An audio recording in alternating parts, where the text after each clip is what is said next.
Hey guys, it's your friendly neighborhood mad woman here. Not even a half hour ago, this came across my notifications on my laptop, and I just had to share it with you guys. North Korea's Kim Jong-un carrying out purge after Hanoi summit collapsed, Chosun Ilbo. Now, if you remember back a couple of months ago, it said that the talks were proceeding rather well. Well, apparently, not so much. North Korea executed Kim Hyok-chol, its special envoy to the United States, and foreign ministry officials who carried out working-level negotiations for the second U.S.-North Korea summit in February, holding them responsible for its collapse, a South Korean newspaper reported on Friday. So apparently he wasn't happy that everything fell apart, that nothing happened, so he decided that he was going to purge those particular positions. Kim Yong-chol, a senior official who had been U.S. Secretary of State Mike Pompeo's counterpart in the run-up to the summit between U.S. President Donald Trump and North Korean leader Kim Jong-un in Hanoi, is also said to have been subjected to forced labor and ideological education, the Chosun Ilbo reported. That's the paper from South Korea. This isn't anything new with, communist and socialist dictators. They will re-educate people they don't think are falling in line or that don't behave the way they want them to or don't give them the results that they want. This is typical, completely typical of your usual mad dictator. The North Korean leader is believed to be carrying out a massive purge to divert attention away from internal turmoil and discontent. Don't know what that discontent is. I may have to do some digging on that. Kim Hyok-chol was investigated and executed at Miram Airport with 4 foreign ministry officials in March. So it fell apart in February. He executed him in March. We're just now finding this out. I'm setting up this string, this timeline, because you have the talks in February that fell through. You have the executions in March, and we're just now finding this out through Reuters. Yeah, this is how closely how hard it is to get information out of North Korea. Okay, here we go. Unnamed.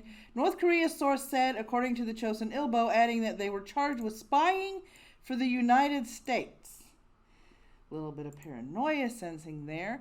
Kim Hyok-chol had been negotiations counterpart to U.S. Special Representative for North Korea, Steve Baigun, before the summit. Kim Yong-chol was forced to work in Jagang province after his dismissal, the source said, adding that Kim Song-hye, who carried out working-level negotiations with Kim Hyok-chol, was sent to a political prison camp. Take heed of these titles here, where they're being sent, how they're being re-educated. This is normal. This may be shocking for a lot of people that have just now heard about this for the first time, but this is a dictator. This is Kim Jong-un. This is somebody who's been in power for a long time and has never been told that the way that he rules his country is wrong. If people do dare to tell him that what he's doing is wrong, this happens. Political prisoners, they get executed, they get put in work camps. This is normal for a dictator of a communist or a socialist country when you speak out against them. Shin Hee-young, the interpreter for Kim Jong-un at the Hanoi meeting, is also said to have been detained in a political prison camp for undermining the authority of Kim Jong-un by making a critical interpretation mistake. Kim Yo-jong, Kim Jong-un's sister, who aided him in Hanoi, is also said to be lying low, the paper reported, citing an unnamed South Korean government official who said, "We are not aware of Kim Yo-jong's track record since the Hanoi meeting. We understand that Kim Jong-un has made her lie low." In other words, she's nowhere to be seen. Nobody can get a comment from her. Nobody knows where she's at. She's nowhere to be seen. He's not letting anybody see her.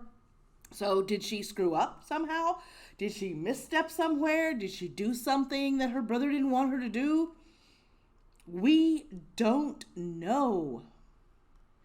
North Korean state paper Rodong Sinmun said in a commentary on Thursday that acting like one is revering the leader in front of others, but dreaming of something else when one turns around, is anti-party, anti-revolutionary act that has thrown away the moral fidelity toward the leader, and such people will not avoid the stern judgment of the revolution. This gives us a lot of hints as to why these people were probably placed in political camps, work camps, and re-educated. Kim Jong-un feels like when the cameras were turned off and he was nowhere around, whispers were caught against him about they didn't understand or they didn't agree with what he was doing or how the talks went either, but they didn't have the same critiques about the talks in February that he did. Very interesting indeed. There are traitors and turncoats who only memorize words of loyalty toward the leader and even change according to the trend of the time, the commentary said. It is the first time since the December 2013 execution of Jang Sok-thek, Kim Jong-un's uncle, that expressions hinting at purging such as anti-party and anti-revolutionary and stern judgment appeared in Rodong Simun, Cho Sun-ilbo said. An official at South Korea's Unification Ministry declined comment. So, yeah, we have got a lot going on here. I'm going to keep an eye on this, and as it develops, I am going to give you more updates. But it does seem like he is carrying out a purge, putting people in work camps, re-educating people, because, you know, remember, Kim Jong-un is a guy in power that has never been told that his leadership skills are lacking. He thinks he is God in his country and what he says is supposed to go. So when things stop going his way, or he sees things declining, he blames other people, and he blames disloyalty to him, to the party, to the cause, to the revolution. Where else have we heard those words before? Revolution? More on this as it comes out. As always, thank you for watching. If you like the content you've just seen, don't forget to hit that like button. We can continue the conversation in the comments section below. Any and all sources used for the video can be found in the description, as well as links to the blog and how to support the channel. As always, stay skeptical, never stop asking questions, and always look for the truth.